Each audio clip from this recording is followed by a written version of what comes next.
Prepare to be confronted with the unimaginable as we unveil the worst footage of monster flash floods, where the desperate screams for life pierce through the chaos. When the skies let loose with a heavy downpour, peace can turn into chaos in the blink of an eye. These fast and constant floods can change the landscape, uproot people's lives, and test the strength of whole towns. In this video, we take you on a journey into the depths of a calamity that pushes humanity to the edge. Witness the sheer horror and despair as people fight for their survival, their voices echoing through the torrents of rushing water.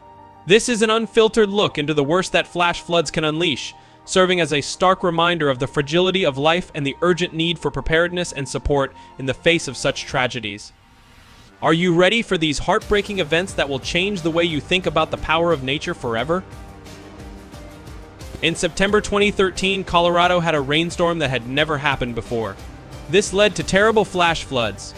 Heavy rains, which were caused by a low-pressure system that moved slowly, hit many areas across the state.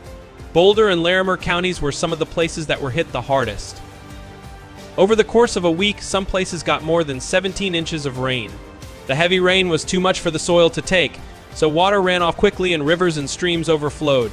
There was a lot of damage to roads, bridges, and houses from the flash floods. Many towns were cut off because routes to them were closed. Residents were forced to leave their homes, and emergency centers were set up to house them temporarily. Sadly, several people died because of the floods, and many others were reported missing.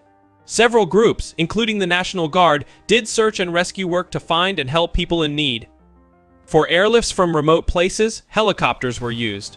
As part of the reaction, communities were given emergency aid, supplies, and medical help. State and government agencies worked together to plan relief efforts and figure out how bad the damage was. Long-term recovery focused on rebuilding destroyed infrastructure, fixing roads and bridges, and putting in place steps to make the area less likely to flood again.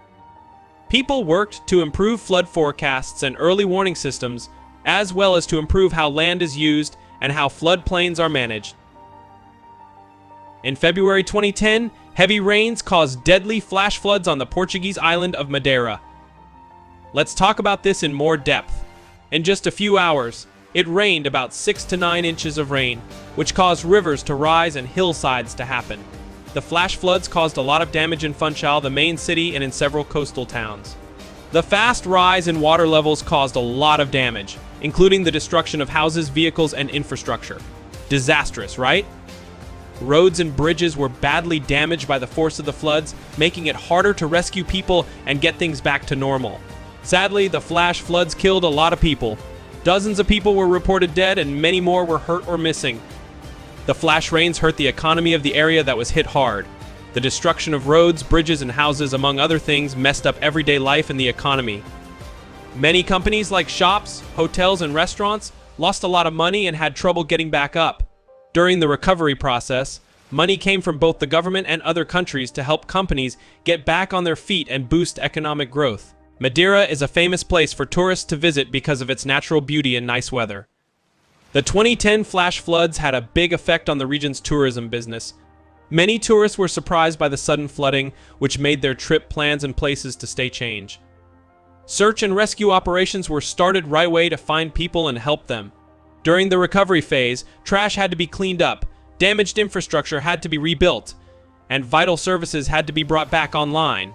Residents who had to move were helped and given temporary housing. The government and local officials focused on taking steps to improve early warning systems, make it easier to respond to emergencies, and make it harder for floods to happen.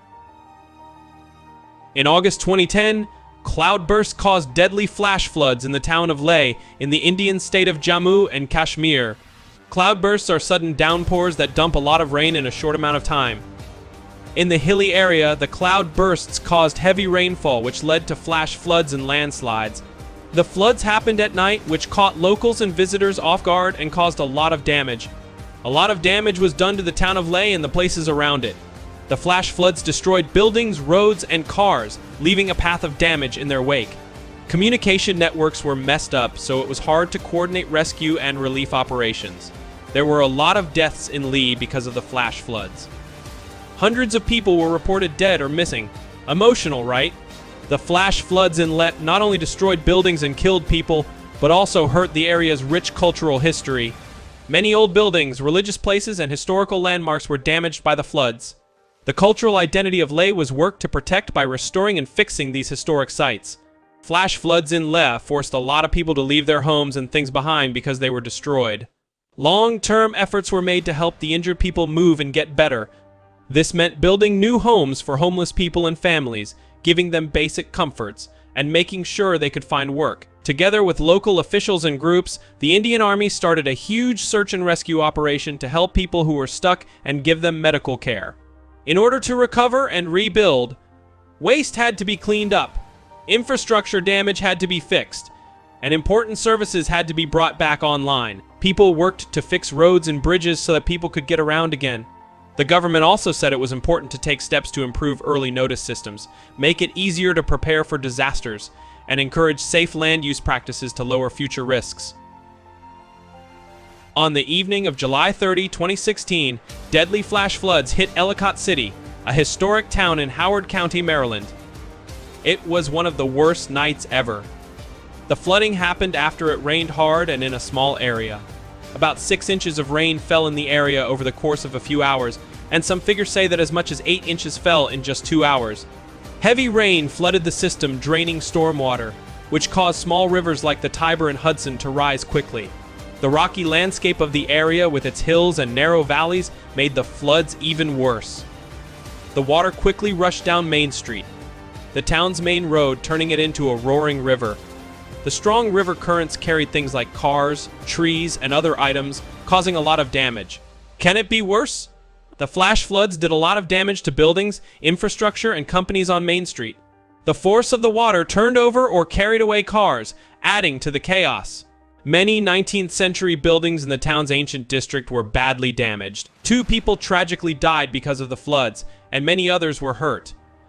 The rising water levels and the force of the floods made it harder to save people. Emergency workers worked hard to get people who were stuck or in danger out of the area. After the storms, the streets were covered in mud and trash, and buildings that were damaged needed a lot of work to fix them. The community came together, and people from near and far volunteered to help clean up and get back on their feet. In the months after the floods, the focus turned to rebuilding and taking steps to reduce the risk of flooding in the future. Howard County and the town of Ellicott City worked on a number of projects, such as changing how stormwater is handled, making flood warning systems better, and doing studies to find ways to prevent flooding. The 2016 flash floods in Ellicott City started conversations about how subject the town is to extreme weather. There have been efforts to keep Ellicott City's historic feel while also putting in place modern infrastructure and flood control methods to lessen the effects of future floods. As the raging waters calm down, we are left with a powerful reflection of how helpless we are against nature's fury. These gripping videos are a call to action, telling us to learn more about the risks of flash floods and get ready for them. These disasters woke up the local government and communities and made them realize they needed to put disaster risk reduction strategies at the top of their to-do lists. In order to be better prepared for future floods, the event led to investments in flood prevention steps and the creation of emergency response plans.